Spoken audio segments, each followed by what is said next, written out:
F'intervista li kien tal-il-ġurnal The Sunday Times tas-7 ta' Awwissu li għadda, il-prosekutur ewlieni tal-Vatikan f'każi ta' abbużi sesswali, Monsinjur Charles Scicluna, kien qal li l-vittmi tal-abbuż sesswali f'Dar San Giuseppe jistħoq ilhom li jiġu kumpensati anke jekk hemm bżonn finanzjarjament. Ftit jiem biss wara li l-qorti kkundannat lil żewġ saċerdoti 11-il sena ħabs tal-instabu ħati tal-abbuż sesswali fuq is-subien f'Dar San Giuseppe, Monsinjur Scicluna kien għalhekk.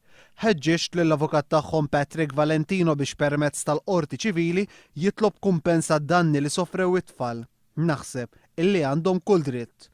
Il-ħamis il-Kurri iżda ħabbret permezz ta' stqarrija li mhux ser tikkompensa finanzjarjament lill-vittmi għaliex ma tħoss li għandha r-responsabilità legali xi ġġorr għal atti li setgħu għamlu xi membri minn tagħha.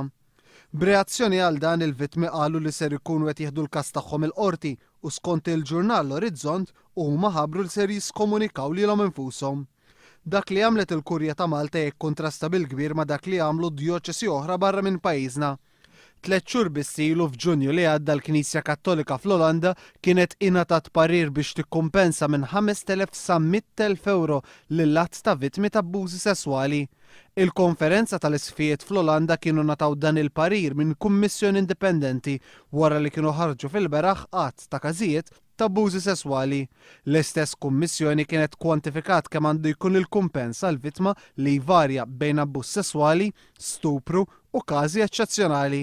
Il-qorti f'Malta sabet li tal-inqas f'okkażjoni waħda kien hemm stupru iżda ma setax tipproċedi kontra s-saċerdot involut minħabba raġuni teknika. Il-każ taż-żewġ qassisin issa jinsab fi stadju tal-appell.